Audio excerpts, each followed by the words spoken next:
Il est 9h07, je suis à Paris devant l'Arc de Triomphe, en retard comme d'habitude, et je m'apprête à me rendre à ma première projection secrète, très cannoise. En fait, tous les ans, juste avant le Festival de Cannes, les attachés de presse organisent des projections plus ou moins secrètes pour les journalistes, pour leur permettre de faire leur travail en amont, commencer à voir quelques films et s'assurer qu'ils ne seront pas trop débordés sur place. Aujourd'hui, j'en ai 4. La première commence à 9h15, donc dans quelques minutes. La dernière se termine à 17h30.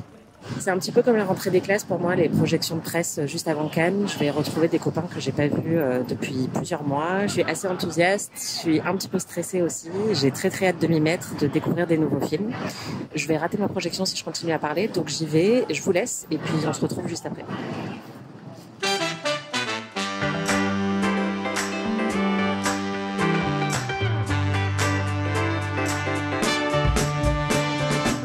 Anaïs se fait des films. Se fait quoi ? Anaïs se fait des films. Qui se fait des films ? Anaïs se fait des films.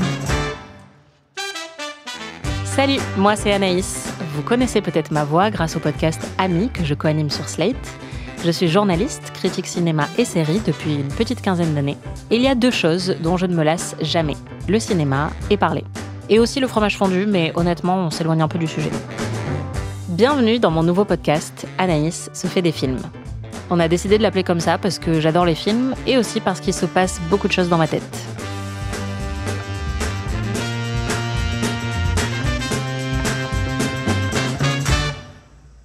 Dans la vie, je me pose beaucoup de questions.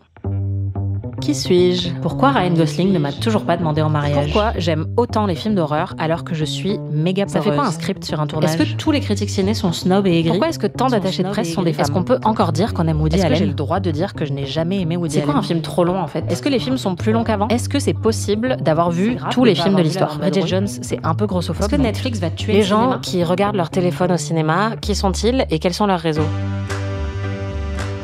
Dans ce podcast, je vais essayer de répondre à certaines de ces questions extrêmement urgentes. Alors, pas toute seule, je vous rassure, je serai avec d'autres journalistes, mais aussi des cinéastes, des attachés de presse, des producteurs, des monteurs, des distributeurs, des compositeurs. Bref, toutes celles et ceux qui font vivre cette industrie et sans qui vous ne verriez aucun film. Et soyons honnêtes, je vais aussi probablement un peu vous raconter ma vie.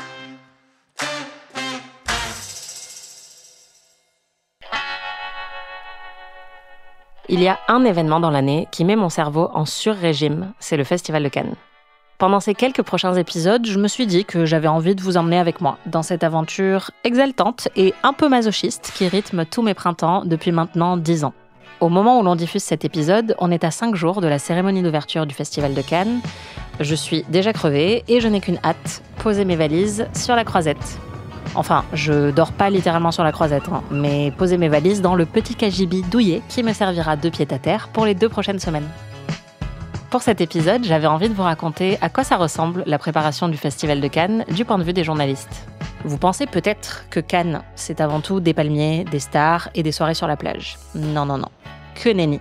Pour les journalistes, et pour beaucoup de professionnels du cinéma en fait, ça ressemble plutôt à un marathon couru en sprint. Au programme, une surconsommation chronique de café, un niveau de fatigue, de malnutrition et de déshydratation probablement condamnable par la Cour internationale de justice, et globalement une exploration cruelle des limites du corps humain. Ouais, je vais pas vous mentir, il se peut qu'à un moment je vous parle de ma vessie, mais pas tout de suite, je vous rassure, on se connaît pas encore très bien. Alors, je sais ce que vous allez me dire, regarder des films pendant 10 jours dans une ville balnéaire de la Côte d'Azur, boire du champagne gratuit, croiser Juliette Binoche ou Spike Lee entre 2 pauses café, vraiment c'est l'enfer, pauvre Anaïs, quel sacerdoce. Je le reconnais, se plaindre du Festival de Cannes, c'est complètement scandaleux, mais ça fait partie des grands privilèges des gens qui vont à Cannes. C'est un petit plaisir malsain, un rite de passage, et une manière de montrer qu'on appartient à ce petit cercle, de dire « il faut y être pour vraiment comprendre, tu peux pas savoir toi ». Honnêtement, vous n'imaginez pas la quantité de doléances hors sol qu'on peut entendre à Cannes, du genre « putain, il y a plus de macchiato gratuit au stand Nespresso », ou alors « ah les relous, ils ont décalé mon interview de Scorsese à 16h alors que ça devait être à 15h20 ». Ou alors « non mais le Carlton c'est trop loin, désolé mais il va falloir faire l'interview sur la plage en fait ». Ça peut paraître un peu étrange, mais au fond, c'est assez logique. Parce qu'un festival de cinéma, c'est une bulle complètement déconnectée de la réalité.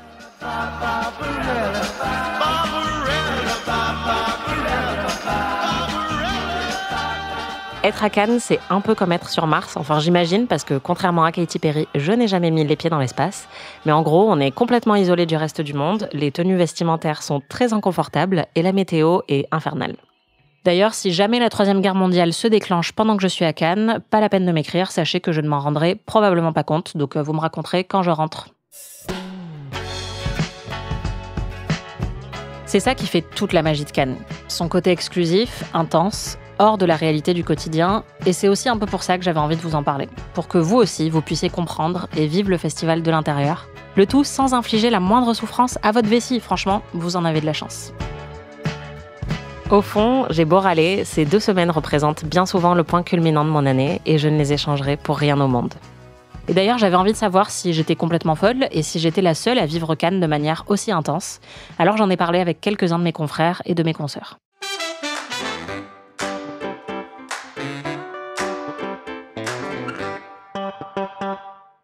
Alors, je m'appelle Yannick Velli, je travaille pour Paris Match. Tu fais quoi, Paris Match ? Je suis le rédacteur en chef adjoint du site internet et je m'occupe plus particulièrement du cinéma. Ça représente quoi le Festival de Cannes dans ton année ? C'est le moment où le cinéma est le plus important. C'est donc le mois, pour moi, le plus passionnant de l'année. Ça fait combien de temps que tu vas à Cannes ? C'est mon 17e festival, donc depuis 2007. C'est quoi le plus important pour toi pour passer un bon Festival de Cannes ? Déjà que les films soient bons. Alors, il y a une autre dimension, il faut qu'il ne pleuve pas, parce que sinon c'est une galère sans nom. Donc ouais, c'est les films et le beau temps. Alors, je m'appelle Ariane Allard. Je travaille pour la revue Positif et je suis aussi chroniqueuse au Masque et la Plume sur France Inter. Ça fait combien de temps que tu vas à Cannes ? Je pense que la première année où j'ai couvert ça pour un journal, en l'occurrence c'était un quotidien régional, c'était en 2001. Ça représente quoi pour toi Cannes dans ton année de journaliste ? C'est un moment d'intense activité cinéphile et intellectuelle.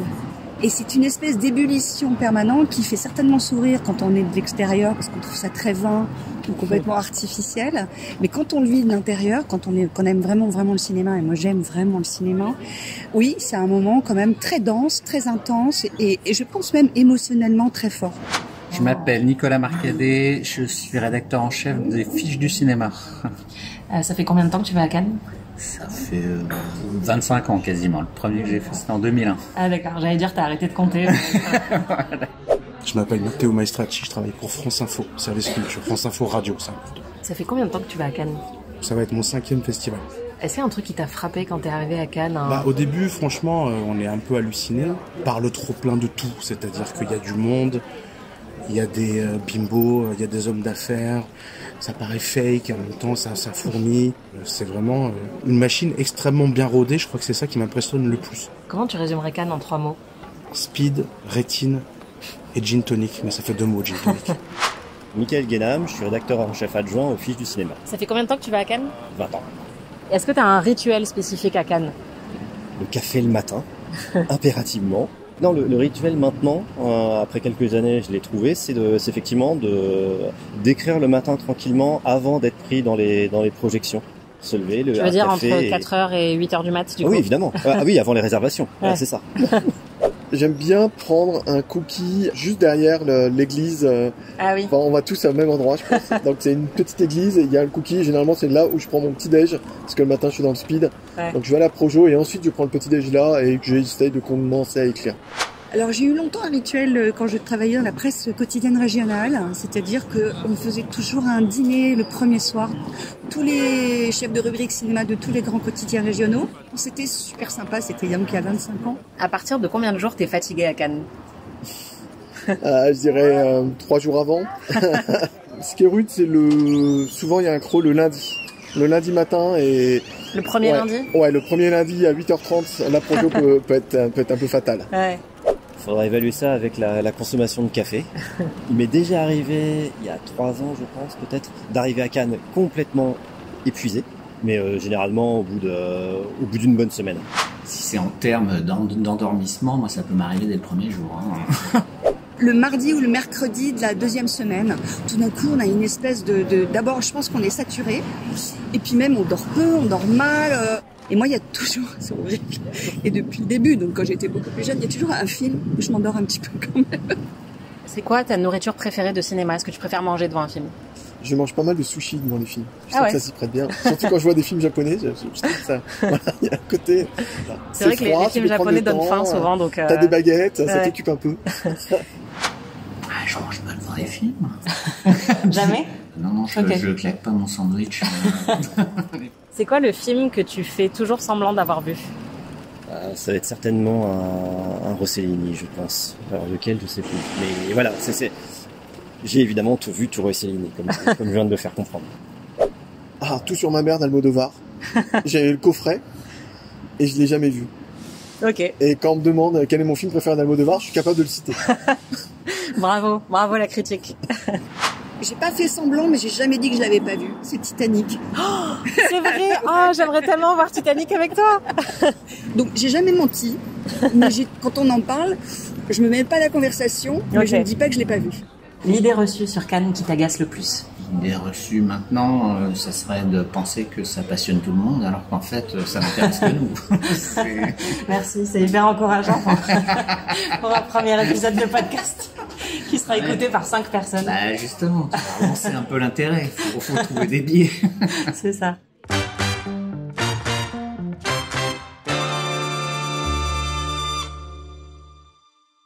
Alors, ne l'oublions pas, dans ce podcast, on pose des questions. Et comme Cannes, c'est un objet de fantasme pour le grand public, quelque chose qui peut paraître un petit peu opaque, je vous ai demandé sur Instagram quelles questions vous aimeriez me poser sur le festival. Et vous m'en avez envoyé beaucoup.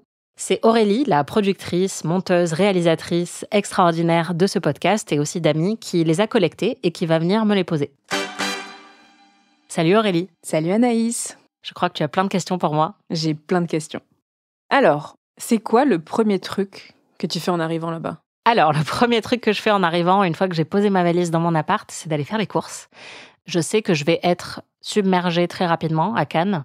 Et en fait, je ne sais pas quand est-ce que je vais avoir le temps de manger. Et donc, dès que j'arrive, je vais m'acheter des barres de céréales, des fruits, en gros des snacks que je peux emporter dans mon sac avec moi pour grignoter parce que parfois, de 8h à 17h, je vais pas trouver le temps de manger. Parfois même encore plus longtemps. Et donc, on a quand même besoin que notre corps et notre cerveau fonctionnent un tout petit peu. J'assure ma survie, en fait. C'est quoi ton truc préféré? Mon truc préféré, honnêtement, c'est être devant un film et réaliser au moment où je suis en train de le voir que ce film va me marquer profondément pour les 30 prochaines années. Que je suis en train de voir un des films qui vont être constitutifs pour moi. Ça m'arrive quand même quasiment tous les ans, ce qui est exceptionnel. Mais avoir des expériences où au moment où je suis en train de les vivre, je me dis, waouh, en fait, je suis triste parce que je reverrai plus jamais ce film pour la première fois. Et là, je suis en train de le découvrir et c'est en train de me transformer au moment où je suis en train de le voir. Je crois que c'est vraiment mon truc préféré. Et les pizzas sont très bonnes aussi. Et justement, c'est quoi les films qui t'ont transformé? Il y en a énormément. Je pense tout de suite à Portrait de la jeune fille en feu. Il y a vraiment eu un avant et un après. Et je m'excuse encore une fois à l'homme qui était assis à côté de moi pendant cette projection parce que j'ai tellement pleuré que je crois que j'ai un peu gâché son expérience de visionnage. Je pense à Au-delà des montagnes de Jia Zhangke que j'ai vu lors de ma première édition du Festival de Cannes. J'en attendais absolument rien, ça m'a bouleversée et dedans il y a une chanson des Pet Shop Boys que je suis encore incapable de réécouter aujourd'hui sans avoir les larmes aux yeux. Je pense à Rester vertical d'Alain Guiraudy qui est le réalisateur de L'Inconnu du lac, qui est sans doute son film le plus connu. C'était aussi une projection de 8h du matin, Rester vertical, et ça m'a chamboulax. C'était complètement fou. Et dans les exemples très très récents, il y a La zone d'intérêt de Jonathan Glazer, qui est un film complètement terrassant. Je savais pas vraiment à quoi m'attendre avant de le voir, et certainement pas à ce que j'ai vu. C'était une projection assez mémorable. On était tous complètement sidérés par la puissance du film. Et il y a eu Tony Erdmann de Marraine à deux, qui est une comédie, mais qui m'a laissé en larmes aussi, qui a bouleversé beaucoup de choses chez moi. Donc voilà, c'est plein de films qui ont représenté un peu un changement de paradigme pour moi. Est-ce que t'as des rituels, des trucs que tu dois faire absolument là-bas? Ouais, alors déjà, boire beaucoup de café. Dans ma vie quotidienne, j'en bois assez peu. Mais à Cannes, je deviens une machine à café humaine, en fait. C'est assez délirant. Et sinon, tous les journalistes là-bas te diront la même chose. Généralement, on a nos endroits préférés où on aime s'asseoir. Donc, c'est vraiment trouver un siège qui me convient. Et après, un truc que je suis peut-être la seule à faire, je sais pas, enfin, je pense pas, mais qui est peut-être un peu chelou et un peu intense, c'est que avant de partir à Cannes, j'essaye tous les habits que j'ai prévu d'emmener. avec plusieurs combinaisons. Donc, une robe avec toutes les vestes que j'amène, une robe avec toutes les chaussures et toutes les vestes que j'amène, etc. Donc, je fais des dizaines de combinaisons et je les prends en photo. Et comme ça, après, j'ai un répertoire dans mon téléphone portable de comment je dois m'habiller parce qu'une fois sur place, je ne peux plus réfléchir. Et la météo est assez changeante parce qu'on est au printemps, au bord de la mer. Donc, il peut faire très chaud, il peut faire très froid, il peut pleuvoir, il peut y avoir 3 météos dans la journée. Et donc, en sachant exactement toutes les combinaisons de fringues que je peux porter sur place, ça me rassure beaucoup. Genre, en fait, si j'ai 5 films dans la journée, je vais pas m'habiller pareil que si j'ai juste un film et une interview, etc. Donc voilà, c'est un peu intense, mais ça m'aide beaucoup de faire ça en avance. Depuis combien de temps tu vas au festival maintenant ? Je crois que j'y vais depuis 2014, mais il y a une édition qui a sauté, l'édition de 2020. Et donc, j'y allais depuis 10-11 ans, et là, ce sera mon 10e Cannes. Et franchement, je suis très contente parce que je me souviens qu'au tout début, je croisais que des gens à Cannes qui me disaient « ça fait 20 ans que je viens ».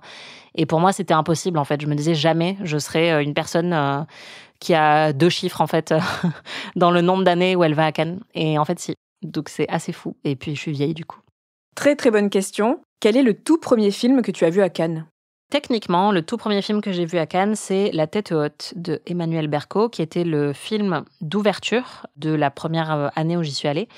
Mais je préfère réécrire l'histoire et dire que le premier film que j'ai vu à Cannes, c'est celui que j'ai vu le lendemain matin à 8h du mat. Parce que ce film, c'était Mad Max Fury Road. Et j'avais passé une très mauvaise nuit parce que j'avais fait une crise d'allergie dans mon appartement parce qu'il y avait des poils de chat, je m'en étais pas rendu compte. Donc j'ai quasiment pas dormi, j'ai dû prendre de la cortisone à 6h du mat, enfin bref, c'était l'enfer. Et j'arrive à 8h du mat, je mets les pieds dans la salle de projection un peu hagarde. Et là, je me prends Mad Max Fury Road dans la tronche. J'étais survoltée. J'ai eu l'impression d'avoir pris 28 rails de coke en sortant. Je ne sais pas ce que ça fait de prendre des rails de coke, mais je pense que ça ressemble à ça. Donc vraiment, démarrer Cannes à 8h du mat avec ça, c'était incroyable. Est-ce que tu dirais que ça fait partie de tes meilleurs souvenirs ? Ouais, j'en ai plein des meilleurs souvenirs, mais c'est vrai que celui-là, en fait, je me souviens en plus d'être tellement émerveillée. Enfin, je découvrais à peine le festival, je connaissais personne, alors que maintenant, je croise à tous les coins de rue, en fait, des gens que je connais. Enfin, c'est devenu un univers qui m'est familier, alors qu'à l'époque, j'étais terrifiée. J'avais peur de tout le monde, j'étais hyper jeune, je me disais, je suis pas à ma place. Enfin, j'avais un gros syndrome de l'imposteur. Et donc, ouais, là, c'est pour des moments comme ça qu'on aime aller à Cannes. Et moi, ce que j'adore aussi, c'est de voir des films dont je ne sais absolument rien. Donc, généralement, je lis même pas le synopsis. Je sais même pas qui est au casting. Alors, je peux de moins en moins le faire parce que je dois préparer en amont. Donc, je suis un peu obligée de me renseigner sur les films. Mais j'aime bien y aller totalement vierge. Et du coup, c'est encore plus fort. Quand tu sais pas du tout ce que tu t'apprêtes à voir et que tu as une claque pareille, c'est incroyable. T'es plutôt séance du matin ou séance du soir ? Pour cette raison, grâce à Mad Max Fury Road, je suis séance du matin. Je pense pas être quelqu'un d'hyper matinal, mais les séances du matin, et notamment les séances du matin à Cannes, c'est un univers à part entière. Et c'est pour moi le meilleur moyen de déterminer si un film est bon ou pas. Parce que justement, là, t'es sans filet, quoi. T'as très peu dormi. Et donc, il y a eu des moments où j'étais épuisée. Et là, un film en noir et blanc, je me dis, je vais m'endormir direct. Et en fait, non, je me rends compte que c'est un des plus beaux films que j'ai jamais vu. Donc la séance de 8h du mat, elle est vraiment hyper précieuse parce que c'est là que tu sais si t'as vu un vrai chef-d'œuvre ou pas, quoi. Tu dirais qu'à partir de combien de jours t'es fatiguée ? Je pense qu'à partir du jour 1, je suis déjà fatiguée parce que il y a tout ce processus qui a lieu avant le festival et que justement les gens ne voient pas, mais on est déjà en train de regarder beaucoup de films qu'on devrait rattraper. Donc par exemple, admettons Wes Anderson est en compète et je n'ai jamais vu aucun film de Wes Anderson, je vais essayer de rattraper le plus possible pour pouvoir avoir une meilleure analyse critique en fait sur place. Et donc plus je passe de temps à Cannes, là ça fait 10 ans, moins j'ai de rattrapage à faire, alors que quand j'ai commencé à y aller, que j'étais en début de vingtaine, évidemment j'avais l'impression que je connaissais rien, que je connaissais aucune filmographie. Mais il y a quand même toujours des petits films qui ont échappé à mon radar et que j'essaye de rattraper. Et puis en plus de ça, il y a les projections donc secrètes des films qu'on essaye de voir en avance. On fait parfois des interviews en amont, on prépare les angles qu'on va couvrir sur place. Donc tout ça, ça prend énormément de temps et du coup, quand j'arrive, je suis déjà un peu crevée. Après, je dirais que mon envie profonde de disparaître, voire de mourir, arrive au bout du 3e jour. Ah ouais, c'est tôt. Et en fait, ça dépend aussi énormément de la qualité des films. Par exemple, j'ai eu des années où honnêtement, j'avais très peu de coups de cœur. Je voyais plein de films qui étaient bien, mais je voyais aucun film qui était génial. Et ça me fatiguait d'autant plus. En fait, au bout de 4-5 jours où t'as vu 15, 20 films et qu'il n'y en a aucun pour lequel tu as un coup de cœur, tu te sens beaucoup plus fatigué. Alors que si tu vois 4 chefs-d'œuvre d'affilée, ça te donne de l'énergie. Enfin, en tout cas, je ne sais pas si les autres fonctionnent comme ça, mais pour moi, c'est hyper important. Et donc, j'ai été plus fatiguée les années où j'avais pas énormément flashé sur les films. Et est-ce que justement, pour toi, c'est ça un bon festival, c'est d'avoir des coups de cœur ? Complètement. Quand je me souviens des mauvais Cannes que j'ai passés, c'est pas parce qu'il a beaucoup plus plu ou parce que je me suis pris la tête avec quelqu'un ou quoi, c'est vraiment parce que j'ai pas eu d'énormes coups de cœur. Et quand on est dans le temple du cinéma, qu'on voit quand même des films d'une qualité exceptionnelle, bah forcément on est un petit peu déçu quand on n'a pas de très gros coups de cœur. Mais honnêtement, c'est pas arrivé très souvent. Mais il y a des années, voilà, c'est aussi la difficulté des sélectionneurs, c'est de voir ce qu'on leur propose et de trouver vraiment la meilleure sélection parmi des centaines et des milliers de films. Et ouais, pour moi, un bon festival, c'est un festival dont je reviens avec énormément de films dont j'ai envie de parler à tout le monde et qui m'ont mis le cerveau en surchauffe. L'année dernière, The Substance, ça a été mon premier coup de cœur. C'était une sélection qui, globalement, me paraissait un petit peu en deçà des années précédentes. Mais The Substance, je me souviens que je l'ai vu en fin de journée et en fait, j'arrivais pas à m'endormir après parce que j'avais le cerveau en ébullition. J'avais plein de questions que je me posais. J'avais envie d'en parler à d'autres personnes pour savoir si elles avaient eu le même avis que moi, le même ressenti un peu viscéral. Et donc, c'est vraiment ça que je cherche à Cannes, en fait. Est-ce qu'il y a un film que t'attends le plus ? Il n'y en a pas qu'un, je dirais que Alpha de Julia Ducournau, c'est une de mes grosses attentes. C'est la réalisatrice de Titane et de Grave. Donc c'est une réalisatrice de films d'horreur. J'aime beaucoup ce qu'elle fait. Elle a gagné la Palme d'Or avec Titane, donc il y a une anticipation évidemment énorme. Moi j'aime bien les films un peu étranges, un peu rentre-dedans aussi. Enfin, je trouve que dans les festivals de cinéma, justement, quand on est très fatigué, avoir des films qui sortent de l'ordinaire, c'est très important. Et en plus, pour moi, c'est un très gros critère d'appréciation d'un film, la surprise qu'il va générer chez moi. Donc celui-là, je l'attends beaucoup. J'attends pas mal Eddington de Ari Aster, dont on a parlé plusieurs fois dans Ami, puisque c'est lui qui a fait Hérédité et Midsommar. C'est aussi un réalisateur d'horreur, mais qui est en train de virer vers un peu autre chose, j'ai l'impression. C'est un film qui va parler du Covid, donc honnêtement, je sais pas si j'ai méga envie ou méga la flemme, mais je suis très curieuse. C'est qui la star ou le réalisateur ou la réalisatrice que tu as rencontré et qui t'a marqué ? J'ai interviewé Céline Sciamma après avoir vu Portrait de la jeune fille en feu. Honnêtement, je me sens très chanceuse d'avoir pu faire ça parce que c'est un film qui m'a beaucoup marqué et elle est d'une telle intelligence que c'était vraiment génial d'en parler avec elle à chaud. En plus, même moi, j'avais à peine digéré le film. Et Andrea Arnold, qui est une de mes cinéastes préférées, que j'ai eu l'occasion d'interviewer à plusieurs reprises. Et c'est toujours un plaisir parce qu'elle est hyper sincère et vulnérable dans ses interviews. Elle est pas du tout en train d'essayer de contrôler ses réponses. Donc c'est vraiment génial de parler avec elle. Que font les comédiens après la montée des marches ? En fait, ils vont dans la salle et ils regardent le film. Enfin, je sais pas s'ils regardent le film, je suis pas là pour les surveiller, parce que moi, je regarde le film. Il y a des gens qui montent les marches et qui ensuite repartent. C'est possible parce que après tout, c'est aussi un événement de publicité, le Festival de Cannes, donc pourquoi pas. Je sais qu'il y a des influenceurs qui font ça ou des personnes voilà qui veulent monter sur le tapis rouge, être prises en photo et après qui se cassent. C'est tout à fait possible, mais généralement, quand vous voyez l'équipe du film ou des grandes stars qui montent les marches, souvent c'est parce elles font partie du jury, qu'elles sont amies avec quelqu'un qui est dans le film qu'elles s'apprêtent à voir. Donc ces personnes-là rentrent dans la salle, tout simplement. Et toi, tu vas monter les marches ? Oui, je vais monter les marches. En tout cas, je les ai montées tous les ans depuis que j'y vais. Donc il faut savoir que les marches mènent à la plus grande salle de projection du Festival de Cannes, qui est le Grand Théâtre Lumière. C'est là qu'il y a la cérémonie d'ouverture et de clôture, et c'est là qu'il y a les séances de gala. Mais il y a aussi des projections plus générales, on va dire, qui sont pas justement une montée des marches avec talons hauts. Et donc, ça m'arrive sans doute une fois par jour de monter les marches en basket et en jean, parce que il est 8h du mat'. Je vais faire la montée des marches en talons au moins une fois, je pense. Et je vais aussi monter les marches à plein de reprises, juste pour aller bosser, puisque on va dans la salle, comme tout le monde, pour regarder les films. Quelle cinéaste es-tu la plus impatiente de rencontrer cette année ? Sans conteste, Richard Linklater. Je sais pas si je vais réussir à le rencontrer, j'espère. Mais c'est un de mes réalisateurs préférés. C'est lui qui a réalisé toute la trilogie Before, donc Before Sunrise, Sunset, Midnight, qui a réalisé un film expérimental qui s'appelle Slacker, qui se situe à Austin, dans le quartier où je vivais quand je vivais à Austin. Donc c'est un peu ma bible. Il vient d'Austin, il est texan. Il a réalisé aussi Boyhood, qui était un film expérimental puisqu'il a été tourné sur une 12aine d'années. C'est un cinéaste que je trouve toujours intéressant. Vraiment, j'adore tout ce qu'il fait. J'aimerais tellement lui parler, en fait. Et j'ai très hâte de voir son film qui parle de la production d'À bout de souffle, de Godard. C'est un film en français qui parle de la production d'un film de la Nouvelle Vague. Ça s'appelle Nouvelle Vague, d'ailleurs. Je suis très curieuse de voir ce que ça va donner. Tu dirais que t'es un peu amoureuse du festival ? Je pense que je l'ai été. Je pense qu'on est dans une période où on commence à devenir un vieux couple et donc je suis plus amoureuse de Venise que je fréquente depuis moins longtemps et qui est donc un peu mon amant, qui me donne l'impression d'avoir un nouveau regard sur les festivals de cinéma et sur les films. Mais je reste fidèle au Festival de Cannes parce que c'est aussi lui qui m'a apporté justement mes premières émotions de critique ciné. Voilà une belle métaphore sur les relations amoureuses.